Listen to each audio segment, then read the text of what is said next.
Je suis un ancien marin de grand camp, hein. J'ai commencé tout de suite après la guerre, là, tout de suite après le débarquement. J'ai été un petit brin à l'école avant parce qu'on voulait pas que je sois pêcheur, parce qu'il y avait des mines, il y avait tout un tas de trucs après le débarquement, c'était très dangereux.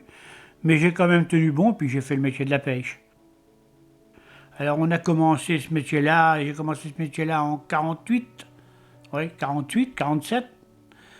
Et puis alors, bon, il n'y avait même pas d'électricité dans les bateaux, c'était encore à moitié archaïque. On avait des petits moteurs, des tout petits moteurs légers, hein. C'était pas des gros moteurs, c'était encore le matériel d'avant la guerre de 40, si vous voulez. Alors on était vraiment en retard sur le boulot, quoi, hein. Et puis j'ai commencé à faire la coquille. On est parti à faire la coquille dans le Parfond, c'est-à-dire du côté de Ouistreham. On avait des petites dragues, c'était pas le matériel d'apposant, on avait des petites dragues de 30 kilos, avec des, c'était pas des copes d'acier, c'était, on appelait ça des grêlins, c'était du mix, du fil à mix. Et on virait ça à la main, on virait au treuil, mais il fallait les tirer à la main, et les lever sur le pont. Oh, c'était un sacré boulot, hein. Et puis alors, on allait vendre à Ouistreham, on allait vendre d'un côté et d'autre, on se débrouillait comme on pouvait, quoi, hein. Alors là, il y avait du poisson, hein. Après la guerre, là, on faisait des coups de chalut formidables, hein. Mais on faisait beaucoup de casse, hein. La casse, alors ça y allait, hein. Et évidemment, on n'avait pas de subvention, on n'avait rien, c'était pour nos pieds. Mais alors, il y a des coups de chalut qui étaient payants, hein. Vous savez, quand il y avait une quarantaine de raies blanches de 10-15 kilos dans le chalut, hein, et je sais pas, moi, il y avait 5-6 paniers de godes, des raetons, de la raie, de tout poisson, hein, de la roussette, de la biche, de la lotte, des traits que les jeunes, des coups de chalut que les jeunes ne reverront jamais, hein. Ah oui, d'ailleurs, il y a beaucoup de poissons disparus. Saint-Pierre, c'est disparu pratiquement. L'esturgeon, on arrive à en prendre quelquefois 2-3 la semaine. C'est disparu complètement, hein. Ah, il y a beaucoup de choses, des poissons disparus, hein. Alors à ce moment-là, il y avait beaucoup de poissons, mais le problème qu'il y avait, il n'y avait pas de vente, il n'y avait pas d'organisation de producteurs, il n'y avait pas de coopérative, il n'y avait rien du tout. On se débrouillait par nos propres moyens. On en vendait un petit peu, nous, là, ici, là, sur les trottoirs, dans le pays. Puis on donnait ça aux marieurs à la titrage, et alors ils payaient le prix qu'ils voulaient, quoi. Alors c'était bien joli, on pêchait beaucoup de poissons, mais en fin de compte, on gagnait pas grand-chose. On gagnait pas grand-chose parce qu'il n'y avait rien d'organisé. Alors après, quand ils ont fait la coopérative et tout, beaucoup d'années plus tard, alors ça allait déjà beaucoup mieux. On vendait aux enchères, c'était déjà plus pareil. On était moins truandés déjà. C'était pas pareil. Et puis alors, ça s'est modernisé, la pêche a eu des bateaux plus grands. Il y a surtout eu des moteurs plus grands. Et puis il y a eu les treuils, surtout les treuils pour virer les chaluts avec des copes d'acier. Alors là, ça a été le bonheur, hein. On tirait plus rien. Ça venait tout seul, quoi. On était les mains dans les poches à attendre que ça vire, comme c'est maintenant d'ailleurs. Alors ça a perfectionné tout le temps de plus en plus. Mais alors, ce qu'il y a, le poisson a diminué, évidemment. Les bateaux ont augmenté, les bateaux plus grands, les moteurs plus forts. C'est-à-dire que, si vous voulez maintenant, je peux dire que dans une nuit de travail au chalut, ils font plus de longueur sur le fond qu'on faisait nous dans une semaine. C'est ça, hein.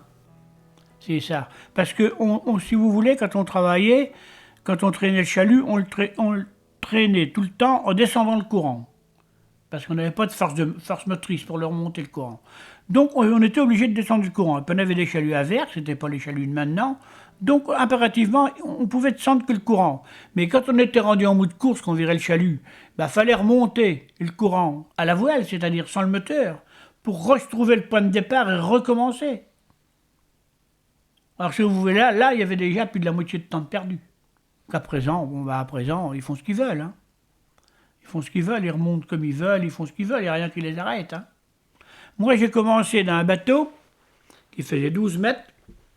On avait un moteur de 25 chevaux. Et mon gars a été dans un bateau qui faisait 11 mètres 50. Écoutez bien ce que je vais vous dire, c'est pas du bluff, avec un 350 chevaux. Je ne sais pas si vous voyez la différence. Et alors, on avait des petites voiles pour nous donner un coup de main à traîner. Mais enfin bon, c'était pas la panacée, hein. Ouais. C'était la différence. 350 chevaux, dans un bateau plus petit encore même. Et puis dans l'autre, 28 chevaux. Alors on faisait comme on pouvait, bien sûr. C'est la marée qui nous emmenait, qui nous ramenait, on avait du mal. Quand il faisait mauvais, un petit peu de vent, on ne pouvait pas aller à la mer. Quand il y avait du brouillard, qu'il n'y avait pas de visibilité, on n'allait pas à la mer non plus, parce qu'on travaillait par la mer, et on ne les voyait pas. Donc si on ne voyait pas la terre, on ne pouvait pas travailler. Maintenant, ils ont le décor, ils ont les appareils modernes, ils n'ont plus besoin de connaître rien. Hein. Un matelot, maintenant, il faut qu'il aille à l'école. C'est la première chose. L'instruction. Puis après, ça va tout seul. Un petit peu de pratique, et puis ça va tout seul. Que nous, c'était beaucoup de pratique. Ça, c'était la pratique qui faisait l'homme. Hein. Et il fallait sentir tout ça. Et puis alors, c'est surtout ce qu'il fallait, c'est bien connaître. Parce que je vous dis, on travaillait par la mer. Hein. Si vous voulez, on mettait un clocher, par exemple, le clocher de Mézy par l'acheter. Mais il fallait catémère. Et avec les catémères, on faisait une intersection. Et c'est l'intersection qui nous donnait le point où on était. Et puis alors, la hauteur d'eau. C'est-à-dire qu'on sondait. Alors, pour sonder, on n'avait pas un sondeur électrique comme ils l'ont maintenant, il n'y a qu'à regarder l'image. Mais nous, on avait un sondeur avec un plomb de silive, avec du suif et puis une ligne. Et il fallait lancer ça assez loin sur l'avant du bateau, étant donné que le bateau avançait avec le chalut. Donc, quand on arrivait au bout qu'on sondait, il fallait que ce soit à la pique, à la verticale. Ah, automatique. Si c'était trop loin derrière, c'était pas possible. Et alors, on tirait cette ligne-là, et avec la nature du fond, alors c'était du gravier, c'était des cailloux, certaines sortes de cailloux, c'était certains trucs qu'on connaissait, que je ne vais pas vous dire parce que ça ne vous apprendrait rien. On savait où on était, avec ça et puis la hauteur d'eau. Et quand on faisait le chalut, qu'on travaillait dans certains endroits, il y avait des ridins, et c'est sur ces ridins-là qu'on pêchait beaucoup de raies, beaucoup de turbots, beaucoup de poissons nobles. Et alors on travaillait avec ces émers-là, et puis le plomb. Mais on était quand même sûr de nous, parce que quand le temps était bien clair, qu'on voyait bien les émers, il n'y avait pas du plomb, on savait qu'on était bien. Ah oui, c'était parfaitement bien. Alors ce qu'il fallait, c'est y voir très très clair. Parce que dans les bateaux, à ce moment-là, il n'y avait rien. On n'avait même pas une paire de jumelles. On n'avait rien. Qu'à l'heure, ça nous aurait rendu de grands services. C'était pour ça comme pour la bouffe, on n'avait rien. On n'avait pas d'électricité au départ, mais on l'a mise rapidement. Hein. C'est venu rapidement, et je vais vous dire pourquoi. Parce qu'on a récupéré des dynamos américaines, on a récupéré tout un tas de trucs comme ça, et puis un a mis la lumière, l'autre après l'a mis, c'était vite la lumière. Hein. Moi, j'ai fait pas longtemps sans lumière. Ah oui, on a commencé, moi la première marée que j'ai fait, d'ailleurs ma mère voulait pas que j'allais à la mer parce qu'il vous disait tout de suite que c'était très dangereux. Et puis alors elle me disait, oui, il n'y a pas d'électricité, il faut d'abord qu'il y ait l'électricité. J'ai fait quand même quelques temps comme ça, et puis après on a mis l'électricité, quoi. Mais c'était pas évident parce que les trucs à carbure, fallait les nettoyer, fallait les déboucher, fallait les préparer. Alors ça, c'était le boulot du mousse. C'était le boulot du mousse. Jean-Marion, vous disiez que vous pêchiez plutôt souvent la nuit. Est-ce qu'il y a une raison à ça? Pourquoi ne pas avoir pêché le jour? La nuit, on prend beaucoup plus de poissons que de jour. Ah oui. Poisson de fond, hein, que ce soit le maquereau. Et le maquereau, par contre, on en prend plus de jour que de nuit.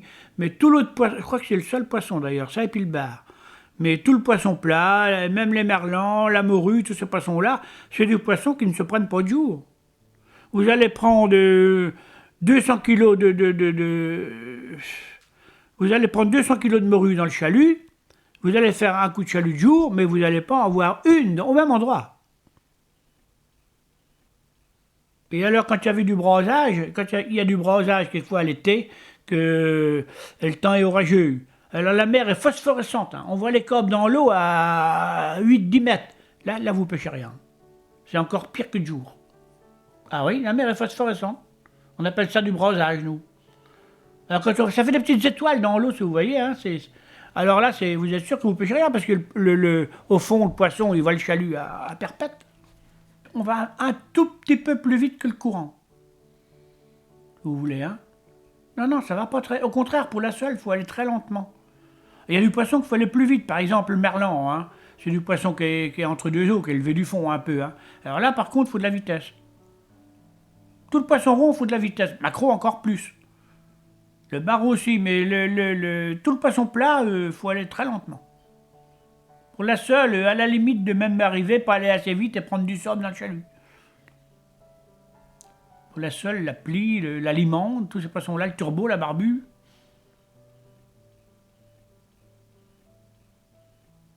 Et autrefois, moi, du temps étant gamin, Les gens, ils faisaient des morceaux de chalut. Ils les faisaient au moule, hein. Il avait des aiguilles, il les faisait au moule. Il avait du fil, et puis c'est eux qui faisaient les morceaux de chalut.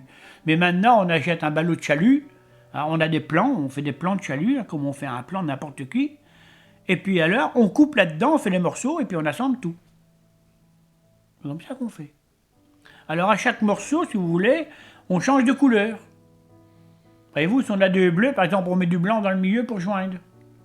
Une autre couleur, on met du rouge avec du bleu ou du blanc avec du... On change de couleur pour reconnaître tous les changements de morceaux. Et puis après, on joint tout ça, quoi. Hein, on fait la couture. Comme un pantalon, hein, on fait une couture. Il faut faire des coutures pour rejoindre le dessous, le dessus. Maintenant, tout le monde les fait, hein, chacun les fait. Bon, enfin, on se pose souvent les plans les uns les autres, mais il y en a qui sont meilleurs les uns que les autres. Hein. Alors, par exemple, si vous avez un chalut de 20 mètres, vous voulez faire un chalut de 10 mètres, ou un chalut de 15 mètres, ben, c'est pas difficile, vous prenez le plan de 20 mètres, vous faites une règle de 3, puis ça y est, hein. Vous avez votre plan de chalut. Vous n'avez pas que le chalut, hein, vous avez les panneaux aussi qui font écarter le chalut. Et puis derrière le chalut, entre le chalut et les panneaux, vous avez des cordes, certaines longueurs de cordes. Ça dépend de la pêche que vous faites. Si vous faites du poisson rond, il faut allonger beaucoup. Si vous faites de la sole, il ne faut pas trop en mettre. Ça dépend de la pêche. Hein. Si vous pêchez le maquereau, si vous pêchez le merlan, si vous pêchez tous ces poissons-là, ça flatte le fond tout simplement. À peine si vous voulez frotter le fond. Hein. C'est les poissons qui sont entre deux eaux, assez hauts. Donc, et puis premièrement, il ne faut pas pêcher de cochonneries, parce que vous savez, quand vous faites un coup de chalut de fond, il y a de la saloperie avec, hein, il y a toutes sortes de trucs, il y a des étoiles de mer, il y a des écailles, il y a du sable, il y a du gravier. Mais quand c'est du poisson rond, du maquereau, du poisson qui est fragile, du merlan aussi, il faut juste flatter le fond. Hein. On voit juste trace une petite pelle de saloperie, c'est tout, maximum, pour voir que ça a juste flatté. Alors on joue sur les boules, on joue sur les planches élévatrices, on joue sur les longueurs de tout. On joue sur tout ça. Tout ça, ça s'apprend. Ça, c'est ce que je vous disais, c'est la pratique qui rend l'homme ouvrier. Hein.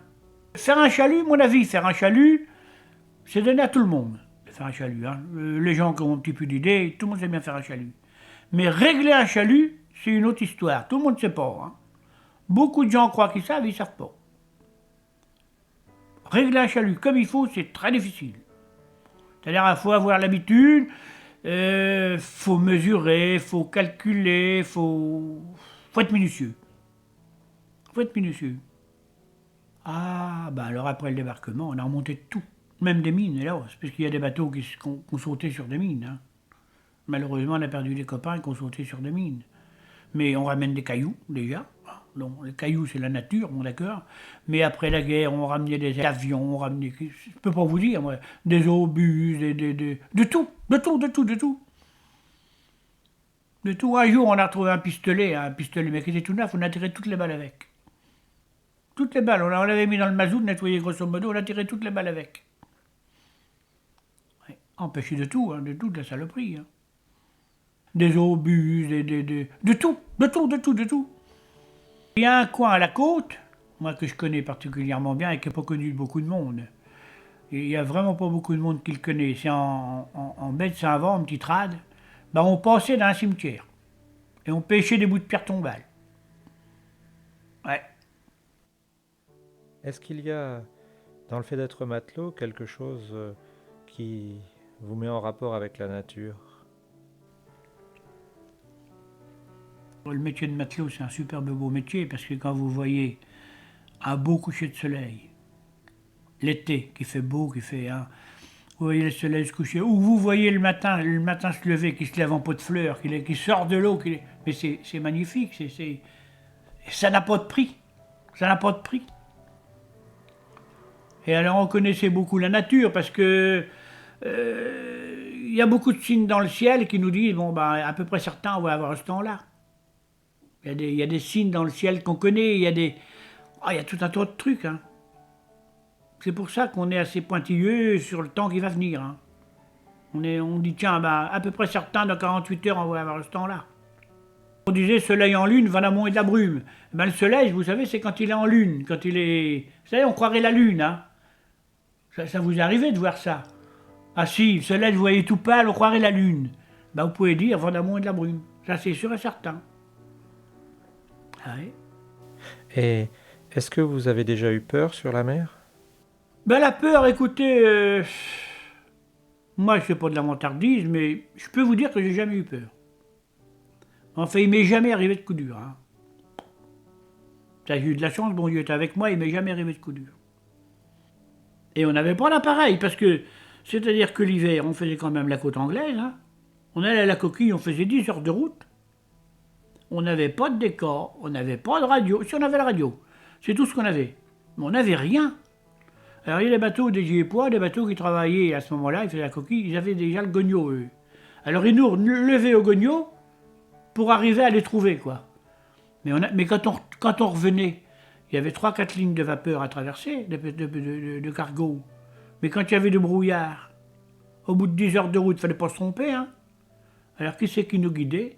Alors c'était surtout bien prendre l'heure au départ, quand on démarrait, pour revenir. Et puis moi, c'est comme ça que ça se passait, 10 heures de route, 10 heures de bord. Je donnais la bord à personne, les gars étaient devant à faire le quart, à regarder s'ils ne voyaient pas rien, quoi, que ça donnait pas grand-chose, qu'il y avait du brouillard. Et puis c'était l'atterrissage, il ne fallait pas atterrir n'importe où, parce qu'il y avait les ports américains qui étaient très dangereux, puisqu'il y a un bateau de chez nous qui s'est perdu dessus d'ailleurs, à Virville. Alors c'était très dangereux, j'ai jamais eu peur parce qu'il m'est jamais arrivé de coup dur. Quoi. Quand il arrive pas de coup dur, bon, on n'y pense pas. Hein. Bon, les gars qui ont eu un coup dur, évidemment, là c'est pas pareil, c'est autre chose. Hein. C'est arrivé à un bateau. C'était le poste-partout. Il était deux à bord. Il venait de travailler au chalut sous le sémaphore de Longue. Bon, et vous savez, pour doubler la falaise, il faut faire du nord-ouest, hein, carrément. Hein.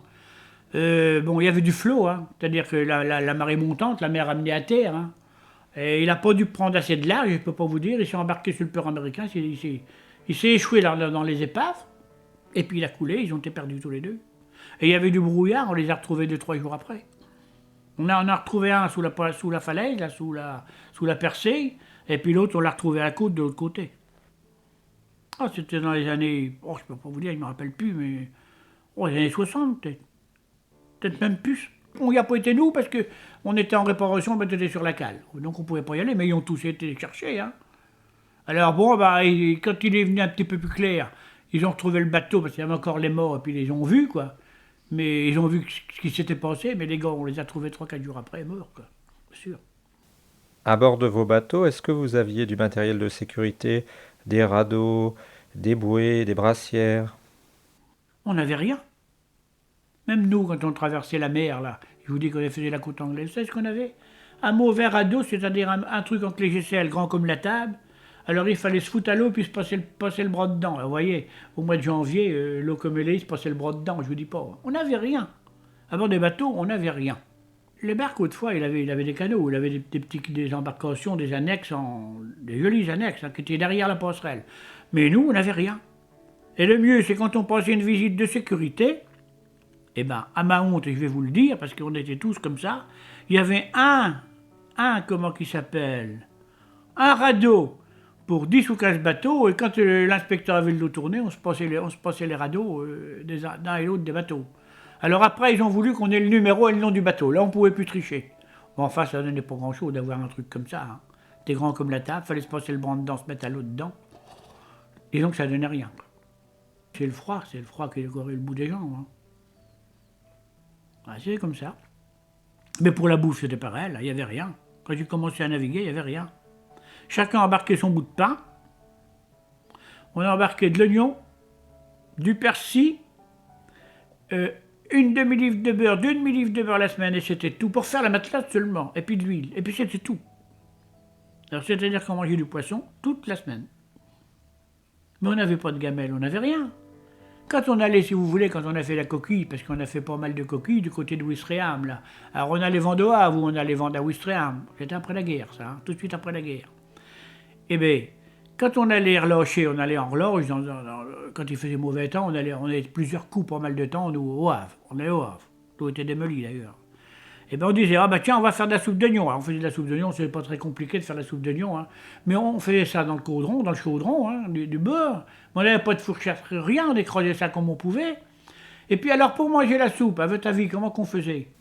Avec les mains, non? On allait dans les dragues, dans les filets des dracs qui étaient sur le pont, on allait chercher des petites coquilles vides, et ça nous faisait des super petites cuillères. C'était ça le métier autrefois, c'était comme ça. Ça a évolué très vite après la guerre, ça a été très très très vite. Mais c'était comme ça. Et au début, comment est-ce que c'était? Si vous voulez, moi j'ai un père qui a commencé à naviguer, il avait 10 ans. Alors à ce moment-là, c'était à la voile. Hein. Il n'y avait pas de problème, il n'y avait pas de moteur, il n'y avait rien. Alors, il fallait virer le chalut à la main. La coquille, il ne faisait pas, il ne connaissait pas. Hein. Il ne faisait pas la coquille, personne ne faisait la coquille. Il fallait virer le chalut à la main. Puis alors après, il est venu les petits moteurs, c'est-à-dire des petits moteurs d'avant. Ces petits moteurs-là, il était à l'avant du bateau, sous le treuil qu'il y avait à ce moment-là, on appelait ça un moulinet, et c'est ça qu'on traînait pour virer. Alors là, on commençait à virer mécaniquement, là c'était déjà beaucoup mieux. Mais quand ils ont commencé, c'était horrible. Hein. Alors je vous dis, ils avaient des canaux, et quand il faisait beau temps, qu'il faisait tout calme, eh ben, ils ne pouvaient pas travailler, puisqu'il n'y avait pas de vent. Pas de vent, ils ne pouvaient pas traîner le chalut. C'est pas possible. Alors ils avaient des canaux, des beaux canaux, hein. Ils mettaient le canot à la mer, et puis ils avaient des lignes. Ils mettaient des appâts là-dessus. Ils avaient 300-400 ans, ils n'avaient pas bien long. Hein. Et ils allaient filer ça, pas bien loin du bateau. Alors, ils avaient 3-4 paniers de cordes, et puis alors ils viraient ça à la main, donc ça faisait un plus, quoi. Ça faisait un plus. C'était comme ça. Ouais. Alors, dans le bateau, ben, il y avait le patron. Il y avait, dans les barques, il y avait 6 hommes, un patron, un mousse. Alors, quelquefois, il y avait un second. Mais en principe, les seconds, dans ce temps-là, ça n'existait pas. On ne disait pas un second. Celui qui était le meilleur matelot, c'est lui qui remplaçait le patron. Hein, c'est comme ça que ça se passait. Et alors, l'histoire de la coquille, voulez-vous que je vous dise comment que la coquille est venue? Ben, la coquille, avant la guerre de 14, ils ne connaissaient pas la coquille. Et je vais vous raconter l'histoire de la coquille, du départ de la coquille Saint-Jacques, que pas beaucoup de monde connaît. Et bien, la coquille Saint-Jacques, elle a commencé à Saint-Val-la-Hougue. Pas nulle part, ni à Grand-Camp, ni nulle part, à Saint-Val-la-Hougue. Et c'est un monsieur, qui s'appelait monsieur Joseph Amchin, père, qui faisait son service militaire à la Hougue, au fort de la Hougue. Et à l'heure de temps, et puis c'est même pas son service militaire, c'est la guerre de 14. Et alors, quand il avait besoin d'un homme, parce que tous les hommes étaient partis à la guerre, quand il avait besoin d'un gars, ben, de temps en temps, il allait faire une mer avec eux. Il leur disait, bon, bah, va faire une mer avec eux, ça va les dépanner. Alors leur chef leur disait, allez-y. Et ils ont commencé à faire la coquille. Et ils se sont rendus compte que c'était rentable, mais le problème qu'il y avait, c'est que c'était toujours pareil, il n'y avait pas de moteur, c'était à la voile. Et bien souvent, ils embourbaient les dragues de sable. Quand ça allait pas assez vite, c'était plein de sable. Et puis ils n'avaient pas les combines pour les virer dans le milieu du bateau, ils avaient que des palans, alors c'était des corvées terribles. Alors les dragues, ils avaient un talon dans le haut. Alors on tirait la drague et puis on la tenait comme ça sur la lisse, avec ce talon-là, pour se reprendre, pour les embarquer. Alors c'est bien, mais ils se sont quand même rendu compte que c'était beaucoup rentable. Et alors quand il est revenu à Grand-Camp, ce bonhomme-là, il leur a dit, ben, vous savez, la coquille, ceci, cela, il leur a monté le mou, ce serait bien, parce que moi j'ai vu ci, j'ai vu ça. Et ils ont essayé à 2, 3. Et ils se sont rendus compte que c'était très bien. Mais à ce moment-là, les dragues, c'était des petites dragues de 20 kilos, 30 kilos maximum. Et il n'y avait pas de dents, il y avait juste une lame. Et il n'y avait pas de truc en fer en dessous, donc ils pêchaient des saloperies, c'était horrible. Et alors à ce moment-là, ben, c'est comme ça que ça s'est développé. C'est ce bonhomme-là qui a amené ça de Saint-Vaur. Et au départ, il pêchait plus d'huîtres, des pieds de cheval, que de coquilles Saint-Jacques. Oui. Puis alors ça s'est développé. Et puis ça s'est tellement bien développé, ben, les gens ont commencé à apprendre de l'évolution. Ils ont été dans les eaux de peur, ils se sont rendus compte que du côté de Dieppe, il y avait des coquilles. Les chalutiers leur disaient pourquoi vous venez pas là, il y a des coquilles partout.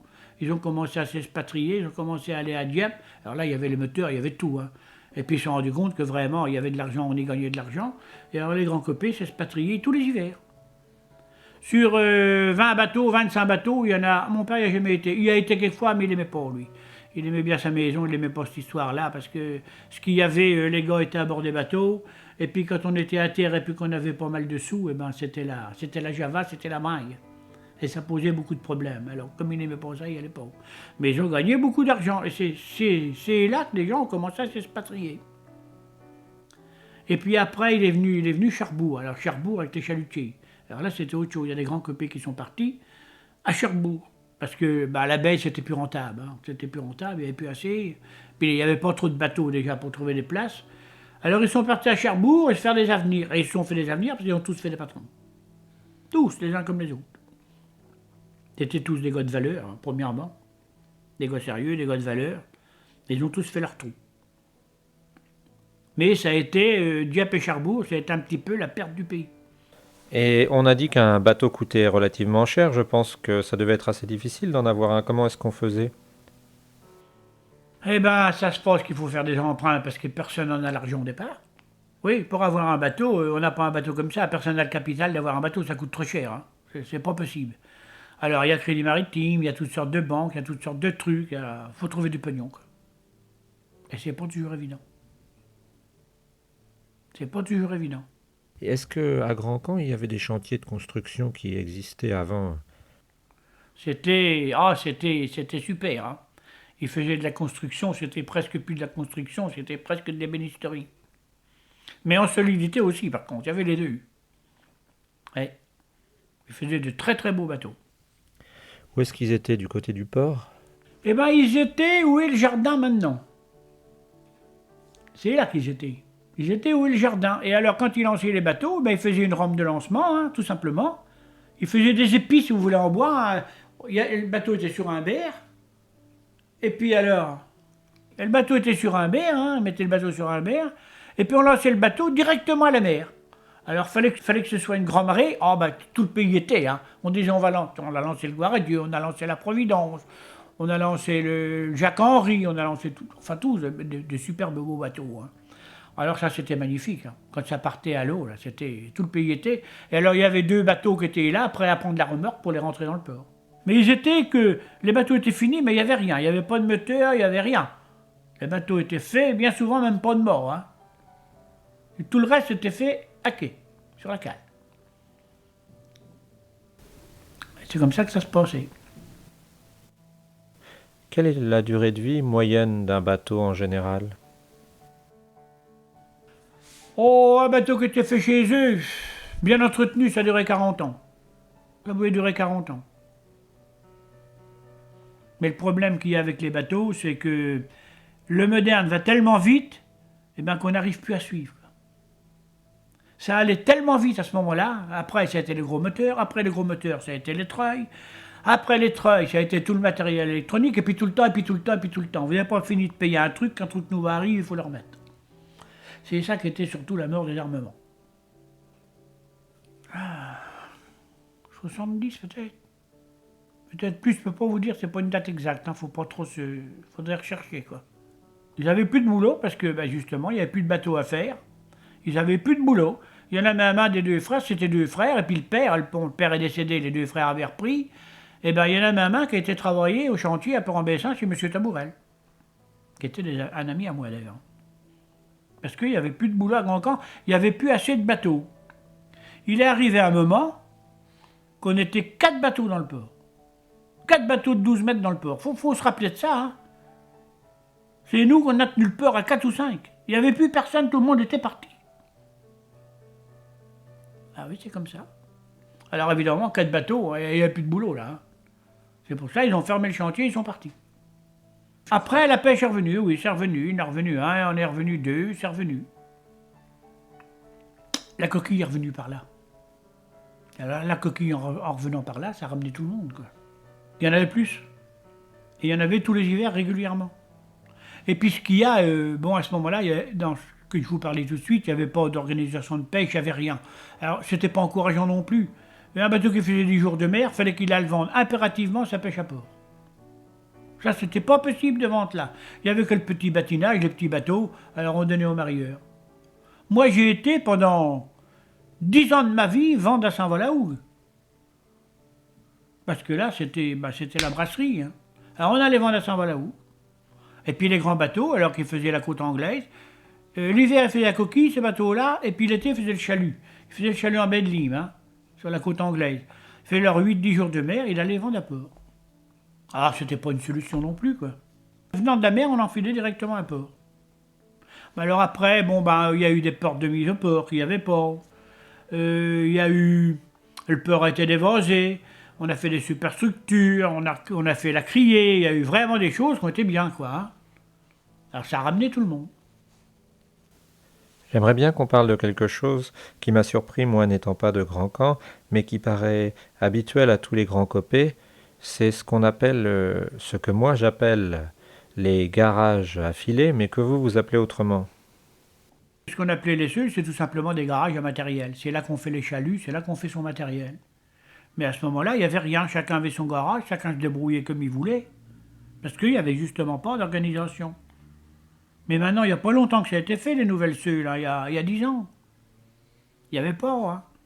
Mais alors avec les bateaux, il y a eu de plus en plus de bateaux, et puis du matériel beaucoup plus lourd, beaucoup plus conséquent. Donc pour tirer le matériel d'abord, il faut une grue, on ne peut pas les tirer à la main comme nous on faisait, hein, c'est trop important. Alors pour faire leur chalut et tout ça, il faut vraiment impérativement avoir des seuls. Que pour ça. Que pour ça. Parce qu'autrefois, on avait des garages, bon, ben, on se débrouillait, hein. On avait encore bien un tonneau dedans, on avait encore bien des bricoles. Que là, il n'y a que du matériel. C'est ce qu'on appelle une seule. Et comment est-ce qu'était Grand Camp avant la Seconde Guerre mondiale?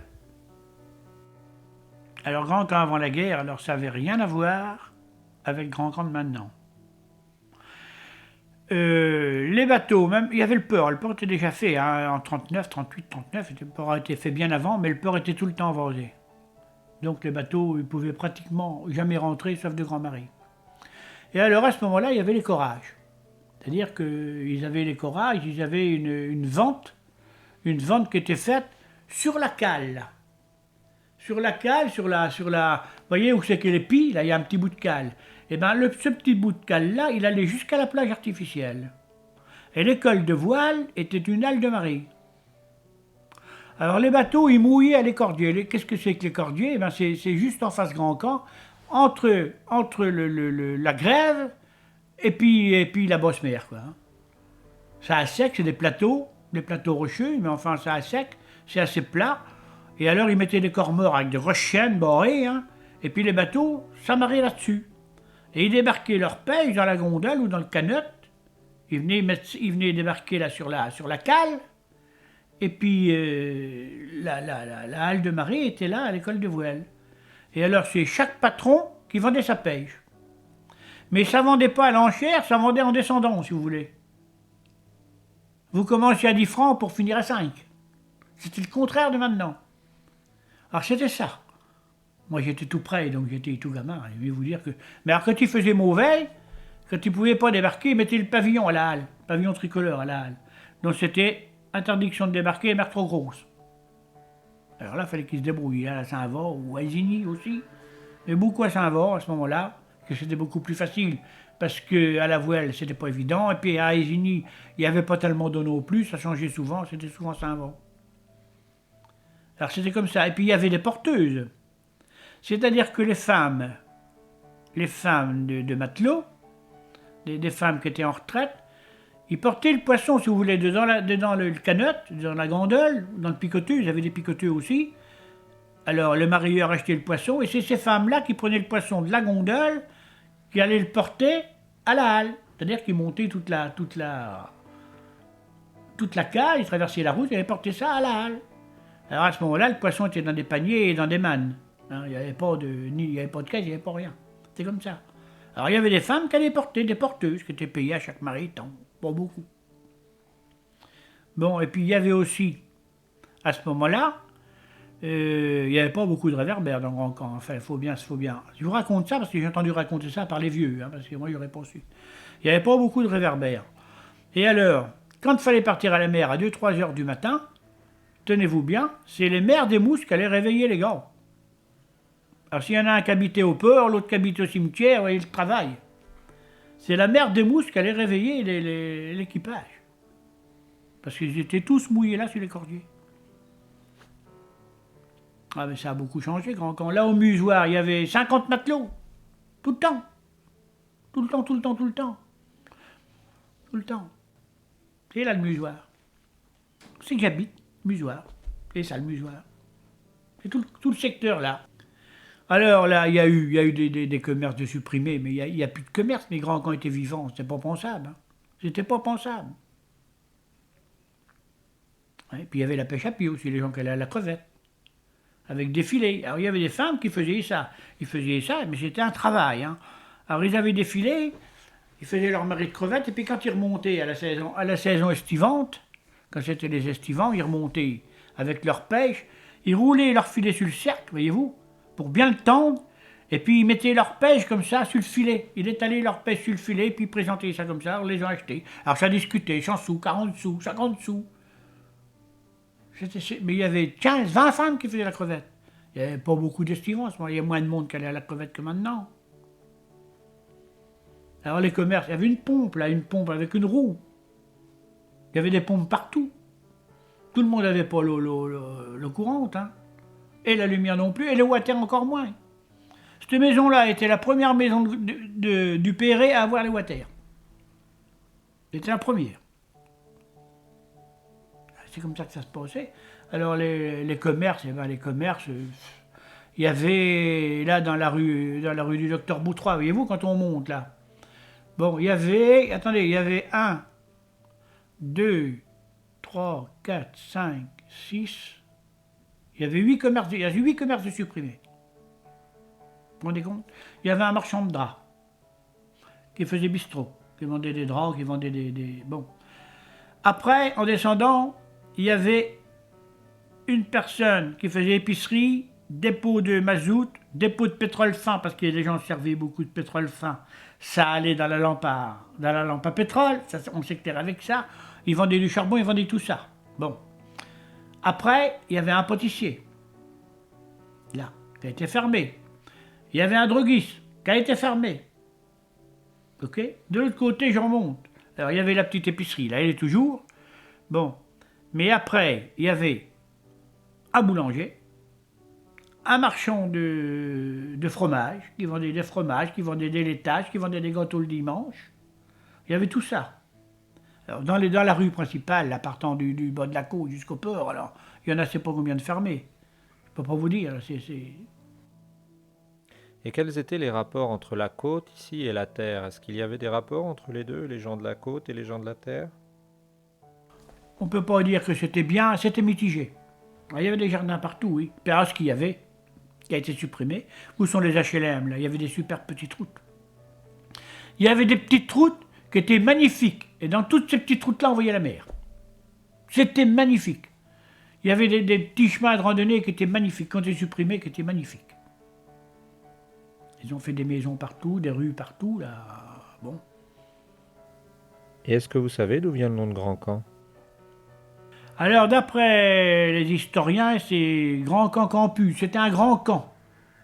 C'était un grand camp un grand GREND, camp CEMP, mais pas tenu.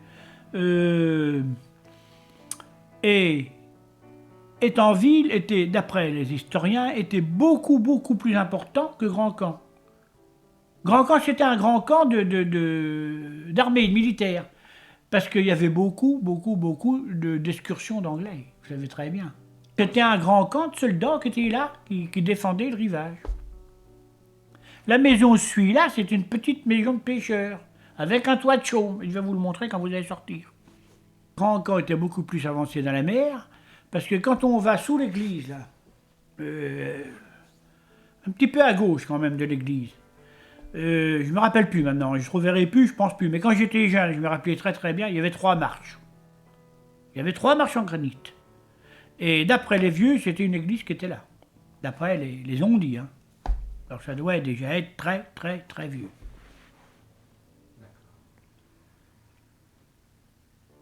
Ouais. Avez-vous pêché parfois des requins? Ah non, par là, non, pas de requins. Ce qu'il y avait beaucoup, c'est beaucoup de marsouins l'autre fois. Oh, il y avait des troupeaux de marsouins entiers. Des troupeaux. Mais il y en a beaucoup moins maintenant, hein. On n'en voit plus là. Ah, le chalut, il rate le fond, ça, il va au fond. Autrefois, parce que maintenant ils ont changé le matériel, c'est encore changé, mais ça a démarré, la coquille Saint-Jacques, c'était tout simplement des charrues, une charrue avec des dents et un filet derrière. Tout simplement ça. Alors, dans le fond mou, c'est-à-dire dans le sable, dans le gravier, fallait des grandes dents, automatiquement. Fallait que les dents soient neuves et plus grandes. Et dans le fond plus dur, il y a des dents moins grands, un petit peu usées. Enfin, il y a tout un tas de trucs comme ça. Mais c'est la coquille Saint-Jacques, c'est tout simplement une charrue avec un filet. Et à mon avis, c'est même pas un métier de matelot, la coquille Saint-Jacques. Parce que c'est beaucoup plus difficile pour faire le chalut, pour faire un chalutier, que pour faire la coquille Saint-Jacques. Hein. Ça n'a rien à voir, c'est vraiment plus difficile. Hein. Ah oui, c'est facile. Pas besoin d'être un super matelot pour faire la coquille Saint-Jacques. Hein. Surtout avec les appareils qu'ils ont maintenant. Hein. Encore autrefois, il fallait les chercher, il fallait les trouver. Il fallait savoir quand on partait que la marée était finie. Quand on revenait le lendemain, il fallait savoir les retrouver. Alors ce qui se passait, on avait des balises. On avait des balises qu'on mouillait. On mettait la balise à l'eau. On trouvait, si vous voulez, on virait la drague d'avant. On avait 4 dragues ou 6 dragues, ça dépendait des bateaux, ou 8 dragues. Alors, bon, il n'avait pas les mêmes longueurs, hein, automatiquement, parce que tout ça serait pris ensemble. C'était réglé pour ne pas se prendre. Alors, on virait les 2 premières, hein, c'est-à-dire qu'on remontait les 2 premières au bout d'un quart d'heure, puis on regardait ce qu'il y avait dedans. 10, 15 coquilles, 20 coquilles. Oh, pour le coup, on continuait, on les remettait à l'eau, puis on continuait comme ça. Ah, tiens, il y en a 40. Oh, il y en a 40. Dans celle-là, il y en a 50. Alors là, le flotteur, ce qu'on appelait la bouée, était toujours prête. Alors aussitôt, on filait la bouée, on la mettait à l'eau. Et c'était notre père pour toute la marée. Alors une fois que la bouée était à l'eau, après, on cherchait dans tous les airs de vent de la bouée où c'est que c'était le mieux. Quoi. Alors là, c'était un métier de matelot. Et puis, il fallait pas crocher la bouée. Si vous passiez trop près, vous crochiez la bouée. La bouée était partie, donc les repères étaient perdus, il n'y avait pas de visibilité. Pour les retrouver, c'était chocolat. Alors ça, c'était un métier de matelot, mais maintenant, hein, c'est vraiment du super simple. Le GPS, je ne sais rien, on est même dépassé, nous, à présent. Hein. Ce qu'ils ont. Ah ben, la nature du fond, dans la baie, c'est principalement du sable. Que dans la baie, là. Hein. Disons entre 20 et 40 mètres. La moyenne, hein, c'est ça. La bonne moyenne, c'est 25-28 mètres. Quoi.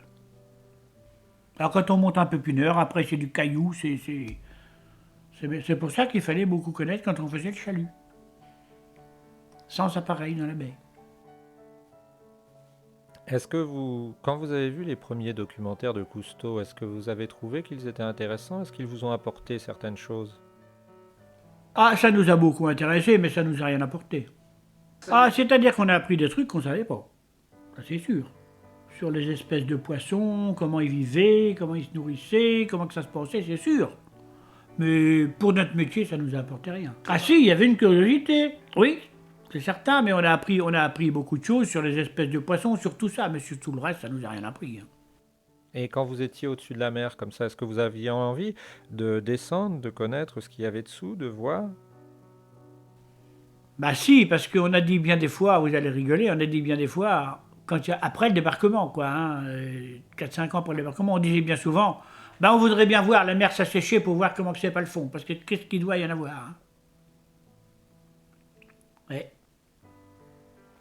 Et alors moi je connaissais beaucoup d'éparts, parce qu'il y avait un pâtissier qui était là, qui plongeait, qui allait décrocher tous les chaluts. Et c'était un bon copain à moi, il me disait toujours, mais monsieur Marion, alors vous allez jamais crocher un chalut, j'ai le plaisir d'aller vous le décrocher. Alors ça va jamais arriver. Alors vous connaissez vraiment bien. Bah, je disais, je connais vraiment bien, mais il y a un truc que je connais encore bien mieux, c'est que je connais un super cuirassé allemand qui coulait et que personne n'a jamais été. Mais j'ai dit, il y a 50 mètres de fond et puis beaucoup de courant. Il m'avait dit, il faudra que vous m'y emmeniez. Il m'a dit, oui, mais il faut que ce soit une toute petite marée, une morteau, qu'il n'y ait pas de courant, et puis qu'il fasse vraiment beau. Et puis le malheureux gars, eh ben, il s'est perdu en allant décrocher un chalut à Honfleur. Eh bien oui, il avait pris des médicaments, il était malade, il fallait pas qu'il plonge, il a plongé quand même pour rendre service, et il s'est perdu. Alors donc, on n'ira jamais. Alors ça veut dire que si le chalut s'accrochait, crochait, on le laissait. Ah ben non, quand on crochait le chalut, on faisait tout ce qu'on pouvait pour le décrocher. Hein. Marche arrière, marche avant, on filait devant, on filait derrière, on essayait de ne pas faire du tour dedans, parce que si on faisait un tour qu'on l'encerclait, ben c'était fini. Hein. Alors, fallait une grande habitude, et puis il fallait prendre des précautions, parce que c'était drôlement dangereux. Hein. C'est qu'on virait pas à l'avant comme autrefois. À l'avant, il n'y avait pas de danger, hein, le bout au courant. Mais quand on virait en travers, parce qu'on virait en travers hein, dans ces bateaux-là, eh bien on était là, c'est que la marée passait en travers, le bateau il demandait qu'à se coucher. Hein. Il fallait faire très très attention. Et justement, un jour, mes 2 garçons avaient pêché une saloperie, Et j'étais parti dans le midi, moi, en vacances. Et j'arrive, le lendemain, il me dit, ça faisait une dizaine de jours qu'on était parti, oh, plus que ça même. Il me dit, bah, tu sais, on a filé le chalut à tel endroit, on peut pas la voir, c'est pas qui c'est que ça. Oh, je sais pas ce que c'est non plus. Comme on savait que tu venais, eh ben, on a attendu, on a filé la bouée et puis on a attendu. Alors, on n'a pas pu la voir. Alors, bon, je sais bien voir, j'étais avec eux, mais on a décroché au premier coup. Il y avait quand même des combines. Fallait une certaine habitude. Mais on n'y arrivait pas toujours, hein. Faut pas se faire d'illusions non plus, hein. Mais enfin, il fallait une certaine habitude. Non, mais non, c'était pas des cailloux, ça, c'était des épaves, hein, qui n'étaient pas encore répertoriées. Par exemple, si vous voulez une ancre de cargo, comment que vous voulez qu'un bateau de 10 mètres nous lève une ancre de cargo qui est dans le sable ensouillé, quelquefois par 2-3 mètres de sable? C'est pas possible. Ou un moteur d'avion, des trucs comme ça. Il y a des trucs qu'on pouvait pas lever, qui étaient trop lourds, hein. Alors les grosses épaves, les toutes grosses épaves, bon, en principe, ils étaient toutes répertoriées. C'est arrivé qu'on les croche, soit par insouciance, soit que le temps n'était pas très clair, parce que justement, on n'avait pas d'appareil à ce moment-là, hein. Bon, c'est arrivé, mais au bout de 3-4 ans, on les connaissait pratiquement toutes les grosses. Mais c'était les petites qui étaient empoisonnantes. Les petits trucs qu'on crochait pas souvent, qui étaient gros comme la table, mais qu'on pouvait pas lever.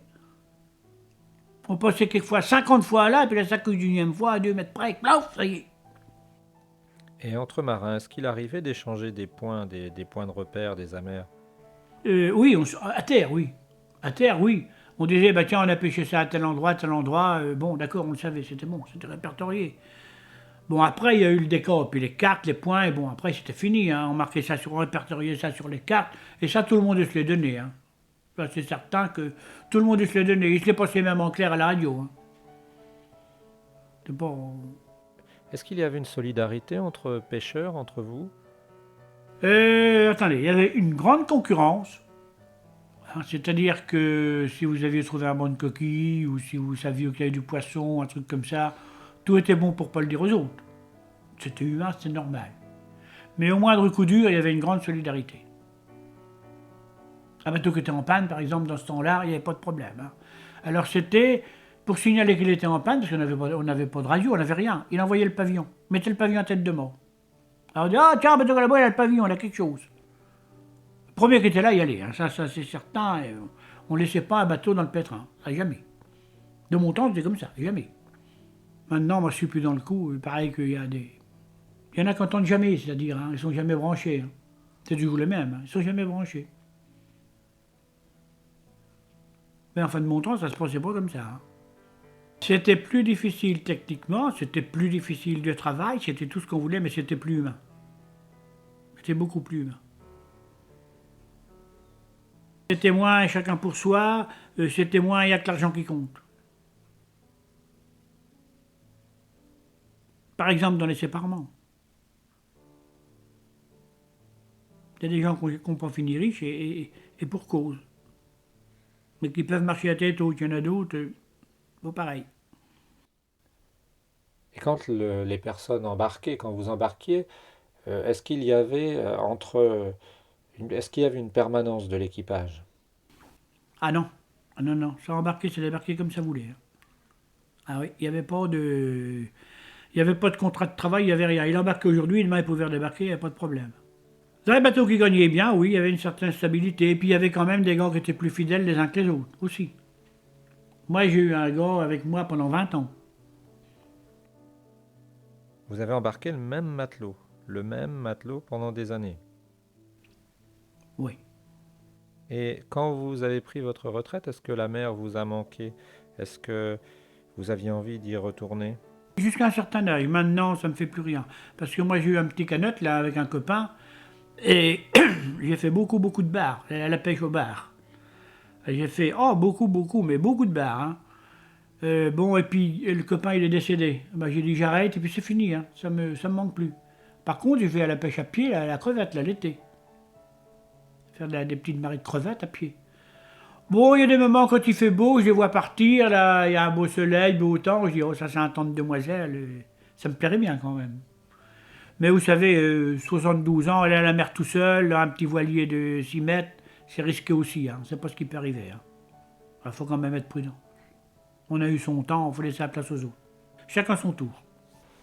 Et alors justement, l'été, on emmenait, moi personnellement, j'étais quelqu'un qui me faisait beaucoup d'amis. On avait beaucoup, beaucoup, beaucoup d'amis, qu'on a toujours. D'ailleurs, il y en a qu'on a perdu de vue, qu'on ne sait pas ce qu'ils sont devenus, mais enfin, on en a encore beaucoup. J'ai emmené beaucoup, beaucoup de monde à la mer. Et alors, c'était l'intérêt, c'est que je leur expliquais. Et j'avais un copain, justement, dans ce petit canot-là, il avait acheté pour moi, il voulait me le donner. Je dis non, je ne le veux pas, tu le gardes à ton nom. Et alors, on faisait le bar. Hein. J'avais montré la combine pour pêcher du bar, et puis on en pêchait bien. Hein. Et alors, ce qu'il me disait, c'est un colonel. Hein. C'est un colonel, ce gars-là, c'était pas n'importe qui. Hein. Et alors, il me disait, ce qui est bien avec toi, je vais à la mer avec toi pendant 5 heures. À chaque marée, on apprend quelque chose de nouveau. On apprend toujours quelque chose. Tout en vous disant qu'on meurt apprenti. Qu'on ne connaît pas tout, qu'on ne connaîtra jamais tout. Même les plus cracks, tout le monde meurt apprenti, on est bien d'accord. Vous étiez plus tranquille, plus relax, non? Ah bah c'était tout à fait différent, hein. C'était la décontracte, hein. C'était décontracté là, il y avait pas de rien qu'imposer à ceci, qu'imposer cela, bon, il n'y avait déjà pas de personnel, hein. Et puis c'était pour mon plaisir, c'était pas pour gagner de l'argent. Moi j'ai pêché du bar, et je peux vous dire, je donnais tout, parce qu'on n'a pas le droit de le vendre, et je peux vous dire que je donnais tout. Moi j'avais des amis, hein. Ah bah j'ai un beau-frère qui venait l'été, il en ramenait bien, chaque fois qu'il venait, 2 glacières toutes pleines. Hein. Non, non, je donnais tout. Hein. Est-ce qu'il vous est arrivé parfois d'avoir du gros temps? Ah bah gros temps, bah, il y a eu des gros coups de vent, bien sûr. On a eu des gros coups de vent. Puis j'ai fait un petit peu de côte anglaise, j'ai remplacé des patrons.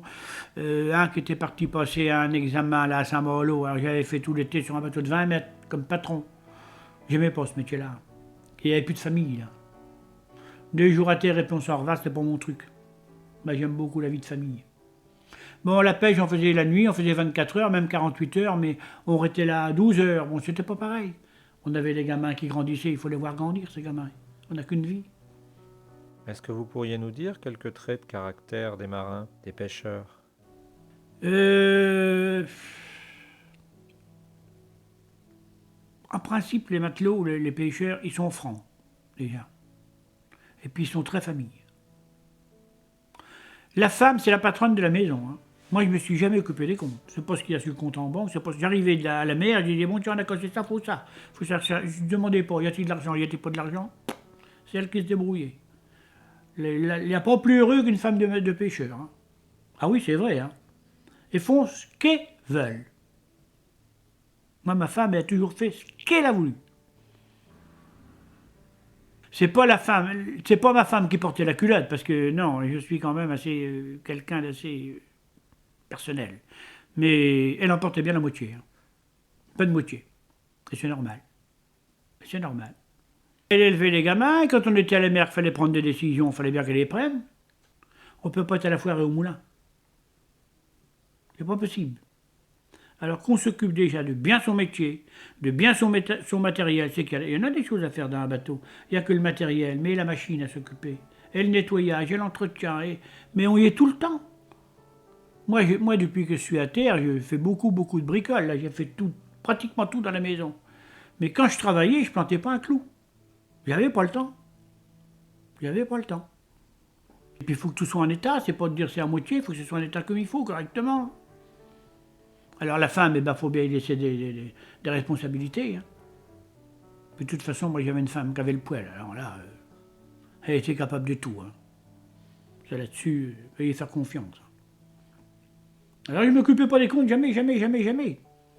Moi je disais, il me faut du matériel, il ne m'occupait pas si le TCR en argent ou pas, il me faut ci, il me faut ça, il se démerdait, il me fallait ça. Il faut que ce soit comme ça. Si c'est pas comme ça ne peut pas marcher.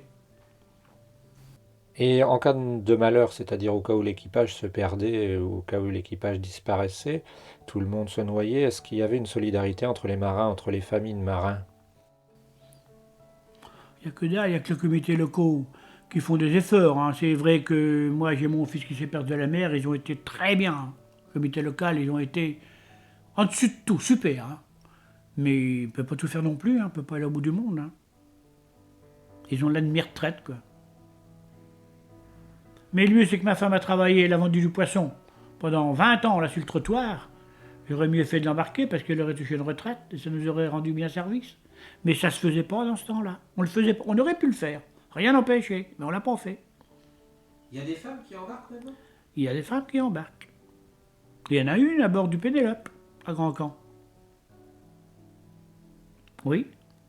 Mais à Saint-Vol-à-Hougue, quand on allait à Saint-Vol-à-Hougue, c'était dans les années 60, il y avait déjà une femme qui était matelot. Ah oui. Et alors, elle naviguait d'un équipage de 9 hommes,